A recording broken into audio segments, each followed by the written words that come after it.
So the question is, a projectile is projected with velocity of 25 meter per second at an angle theta with the horizontal. After t seconds, its inclination with horizontal becomes 0. If r represents horizontal range of the projectile, the value of theta will be. तो यहाँ जो option में जो r दिया है ना, ये आपका होरिजेंटल रेंज है। क्वेश्चन में क्या दिया है बेटा कि एक ऑब्जेक्ट है जिसको हमने 25 मीटर पर सेकंड से फेंका है थीटा एंगल पर, ठीक है, और ये हमें थीटा ही निकालना है। अब इसको ऐसा फेंका गया है कि टी सेकंड के बाद क्या होता है बेटा, it's inclination with horizontal becomes zero. It's inclination with horizontal become zero, इसका मतलब क्या हुआ कि जो वेलोसिटी रहेगी सिर्फ और सिर्फ हॉरिजॉन्टल में रहेगी, वाई डायरेक्शन में नहीं रहेगी। तो पूरे प्रोजेक्टाइल मोशन में एक ऐसी जगह बताइए जहाँ पर वाई डायरेक्शन में कोई वेलोसिटी ना हो, सिर्फ और सिर्फ एक्स डायरेक्शन में हो। तो बेटा ये तो यहीं पर होगा, सिर्फ मैक्सिमम पॉइंट पर सारी की सारी वेलोसिटी एक्स डायरेक्शन में होती है, वाई डायरेक्शन की वेलोसिटी यहाँ पर खत्म हो जाती है। ठीक है, बात समझ में आ गई, क्लियर है। तो यहाँ से यहाँ तक पहुँचने में इसको टाइम कितना लगा बेटा, ये टी समय लगा है। यहाँ से यहाँ तक पहुँचने में इसको टाइम कितना लगा, टी। पूरा टाइम पहुँचने में कितना टाइम लगता है इसको, टाइम ऑफ फ्लाइट के बराबर। अगर ये यहाँ से पूरा यहाँ तक काउंट होता है तो टाइम ऑफ फ्लाइट के बराबर होता है। तो ये कहता है टाइम ऑफ फ्लाइट का हाफ होता है। ये कितना होता है, टाइम ऑफ फ्लाइट का हाफ होता है, इसमें कोई डाउट नहीं किसी को। ठीक है भाई, आधा टाइम जाने का, आधा टाइम वापस आने का। तो कैपिटल टी कितना होता है बेटा आपका, 2u sine theta divide by g. तो टी कितना हो जाएगा, t डिवाइड बाई 2, यानी ये हो जाएगा आपका u sine theta divide by g. ठीक है, जी की वैल्यू आपको 10 ही रखना है, क्वेश्चन में दिया हुआ है। अब ध्यान से देखिए भाई, इसका इस केस में रेंज कितना हो जाएगा, आप चाहो तो यहाँ तक की रेंज भी निकाल सकते हो। ये रेंज r/2 होने वाली है। ये रेंज कितनी होने वाली, r/2। हम तो पूरा ही ले लेते हैं, कोई बड़ी बात थोड़ी है उसमें।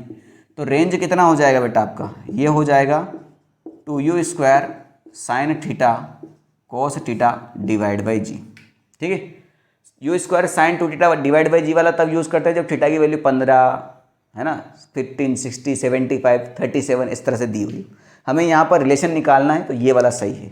अब सॉल्व करने के पहले थोड़ा ऑप्शन वगैरह भी देखा करो, है ना। बिना ऑप्शन के भी अपन आगे बढ़ते जाएं तो थोड़ा वो सही नहीं लगता है। ऑप्शन में जाके देखेंगे बेटा आपको, तो T square divide by R by T square divide by R by T square, यानी ले दे के स्मॉल टी का तो स्क्वायर हो ही रहा है, स्मॉल टी का स्क्वायर तो हो ही रहा है। तो पहले इसे स्मॉल टी का स्क्वायर कर देता हूँ। तो स्मॉल टी का स्क्वायर कितना आ जाएगा आपका, U square sine square theta divide by G square. ठीक है, मुझे यहाँ पर फॉर्मूला चाहिए, तो बेटा मैं दोनों में से कुछ ना कुछ करके मुझे आंसर निकालना पड़ेगा। तो मुझे यहाँ से कुछ मिल रहा है क्या, मुझे यहाँ से यू स्क्वायर की वैल्यू अगर मिल जाए तो उसमें अंदर ये पुट कर दूँ तो मेरा कुछ काम बन सकता है। तो यू स्क्वायर कितना आ जाएगा बेटा मेरा, t square ji square divide by sine square theta. Simple सी बात है। ठीक है, तो भैया इसको यहाँ पुट कर दो, तो आर की वैल्यू हो जाएगी आपके 2, यू स्क्वायर की जगह लिखूंगा मैं T square ji square divide by sine square theta into sine theta cos theta और डिवाइड बाई जी एक और है।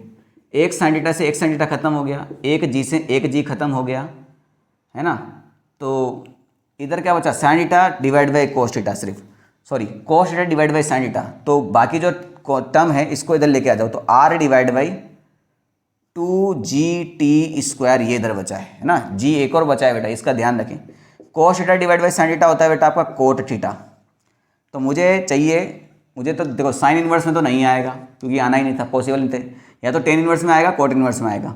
अगर थीटा कोट इनवर्स करूँ तो कोट इनवर्स के अंदर r डिवाइड बाई 2, जी की जगह 10 लग देते हैं तो ये हो जाएगा 20। हाँ तो बेटा यही आंसर आ गया, थीटा इज इक्वल टू आ जाएगा आपका cot inverse r divide by 20 T square. अगर मान लीजिए ये पूरा टर्म उल्टा होता तो फिर ये वाला आंसर आता। बात समझ में आ गई, ठीक है।